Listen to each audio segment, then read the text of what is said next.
saying that it was his own decision. At this point, the manager calmly apologized to the man, which finally eased his anger somewhat. More than an hour later, he finally agreed to leave with his wife.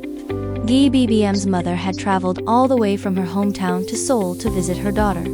Upon seeing her daughter, she quickly pulled Gi BBM aside to show her some of the regional specialties she had brought. No sooner had she opened them than the salon's ventilation system was immediately activated. The manager, worried, rushed over to stop her, mainly because the smell of the specialties was too strong for the salon, especially with other customers present. Gi BBM quickly took her mother to the staff break room. After settling her mother uncomfortably, she sought out the manager and told her that her mother wanted to meet her. As soon as the manager stepped into the break room, the strong odor of the regional specialties hit her, almost taking her breath away. Seeing the table full of food that Gi BBM's mother had brought, the manager couldn't help but make some polite small talk. Gi BBM's mother was equally polite, immediately introducing the dishes to the manager. She even took some of the food and put it directly into the manager's mouth. Looking at the manager's suffering expression, it was hard to tell what it tasted like. Gi BBM's mother, thinking the manager liked it, then opened her jar of pickled cucumbers. This time, things really escalated. Not only was the ventilation system reactivated, but the smell spread throughout the entire salon. Seeing the smell and noticing the manager's signal, Gi BBM felt uneasy and quickly ran into the break room. Gi BBM quickly put the lid back on the kimchi jar. Seeing that Gi BBM was the only one who came in, her mother scolded her for not inviting everyone to join them, as if the hair salon couldn't take a little break. This was practically the same as accusing the manager of exploiting her employees' labor. The manager could only awkwardly explain that the hair business was very busy and everyone could only eat when they had a moment to spare. Afterward, the manager made an excuse to leave the break room, the awkwardness piling up one moment after another.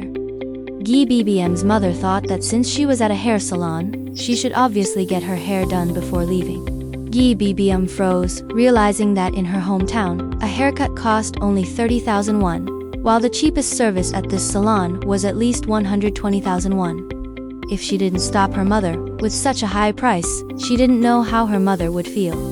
Gi BBM was planning to make an excuse about the salon requiring appointments to prevent her mother from booking services, but her mother had plenty of time and could wait.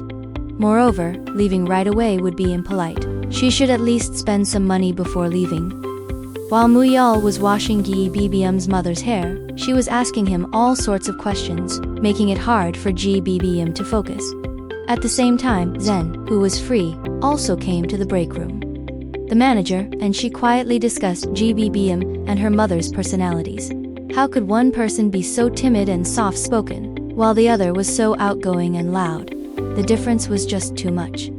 As the manager reached for a piece of food, the strange odor made her think it was spoiled. Meanwhile, the styling of Gi BBM's mother's hair was nearly finished. After Gi BBM washed her mother's hair, her mother was ready to pay and leave the salon. But when it came time to settle the bill, the manager found herself in a predicament. How much should she reasonably charge? Gi BBM's mother said directly. Charge whatever you need to. Don't give me a discount just because I'm someone you know, even though the manager had already reduced the price by half. But as they were leaving, Gi BBM's stepmother kept nagging at her, saying that everything was too expensive and not as nice as things from the shops back in their hometown.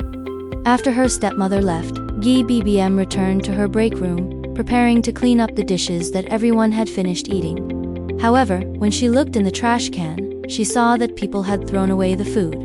Everyone wondered why Gi BBM hadn't called her mother, but she didn't respond. In fact, it had been 20 years since she last called her mother, simply because she was her stepmother. Although she wasn't her biological mother, she still secretly sacrificed for Gi BBM, not minding the long distance from her hometown to the city to visit her. The townspeople waited for Gi BBM to finish her night shift just to see if her living environment was good, so they could be at ease. When she saw the empty refrigerator, her stepmother kept scolding Gi BBM for not taking care of herself and carefully arranged the food she brought into the refrigerator. Gi BBM was moved. To release her emotions, she quickly ushered her stepmother into the bathroom. But when it came time to sleep, Gi BBM was embarrassed because her place was too cramped, only big enough for a small bed. Her stepmother told her to sleep on the bed together, but Gi BBM insisted that she could sleep on the floor. In the end, unable to convince her stepmother, the two of them squeezed onto the only bed in the room. In the middle of the night, when Gi BBM wanted to get up, her stepmother, who was sound asleep, hugged her tightly. In that moment, Gi BBM felt her warmth. Perhaps this was the boundless love of a mother.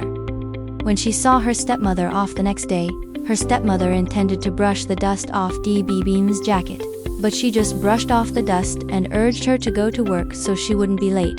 Watching the car gradually disappear from view, a myriad of emotions welled up inside Gi BBM. On her way to work, Gi BBM was overcome with an indescribable feeling. When she arrived at the salon's break room to organize her things, Gi BBM found an envelope in her bag. Opening it, she realized that her stepmother had secretly slipped it into her bag that morning. At this moment, Gi BBM couldn't hold back anymore. The overwhelming emotions caused her to have stomach cramps. Muyol quickly took her to the hospital. In the car, Gi BBM cried uncontrollably as she lay getting in Romang 4. Gi BBM thought back to the past 20 years with her stepmother. When she saw Muyol approach, Gi BBM quickly covered herself with the blanket because she didn't want others to see her vulnerable side. Muyol kept comforting Gi BBM, but she still kept blaming herself. She felt very ashamed that her stepmother came to the salon to see her, ashamed that her stepmother brought food to the salon, and even more upset that her stepmother had stayed overnight. But what about her stepmother? Not only did she not criticize her, but before leaving, she even left her money for living expenses. Muyong comforted Gi BBM. If my mother came to visit, I'd probably find it annoying too. Gi BBM told Muyol, she's not my biological mother. Gi BBM knew that her stepmother was very good to her. She also wanted to do well by her. There were many children who held their mother's hands and called out, "Mom," but she had never done that. She hated her own personality. After speaking, Gi BBM reached her hand out from under the blanket. Muyol thought Gi BBM needed comfort and took her hand, but Gi BBM actually wanted a tissue. Embarrassed, Muyol quickly handed Gi BBM a tissue. After Muyol returned to the salon, he told everyone about Gi BBM's situation. It turned out that Gi BBM not only had stomach cramps due to her emotions, but she had also been malnourished for a long time. After the Romang 4 drip, Gi BBM used the money her stepmother had left to pay the hospital bill. When she arrived home, Gi BBM saw the food that her stepmother had brought, and she couldn't hold back anymore. For the first time, she took the initiative to call her stepmother and told her, "Actually, I don't like pickled cucumbers, but could you bring another kind of kimchi?" Her stepmother asked, "Then can I bring you radish kimchi?" Her father asked her stepmother who she was talking to on the phone. Her stepmother just said one sentence, "My daughter wants radish kimchi." After that, she gave a rare, happy smile. After Gi BBM hung up the phone, she also changed her mother's name in her contact list to "My Beloved Mom." In this moment, Gi BBM felt an immense sense of relief, as if a weight had been lifted from her shoulders. The next day, at work, Su Rai called Gi BBM over and gave her a carton of fresh milk that she had prepared. And Kwang Su, the hairstylist, upon arriving at the salon, presented Gi BBM with a handbag, causing everyone to become curious and gather around to see it. It turned out that, after learning Gi BBM was malnourished, Kwang Su had bought her vitamins as nutritional supplements. Faced with the care and concern from everyone, Gi BBM couldn't help but smile happily. It's true that, if you're not the one who's embarrassed, then the other person will be. This woman was demonstrating this saying exceptionally well. She turned out to be Kwang Su's ex-girlfriend, who had been coincidentally introduced to the butterfly hair salon by an acquaintance. This woman's appearance immediately sparked curiosity among everyone. They all wondered if she had come to find the hairstylist Kwang Su to rekindle their old romance. Meanwhile, Kwang Su was hiding in the break room.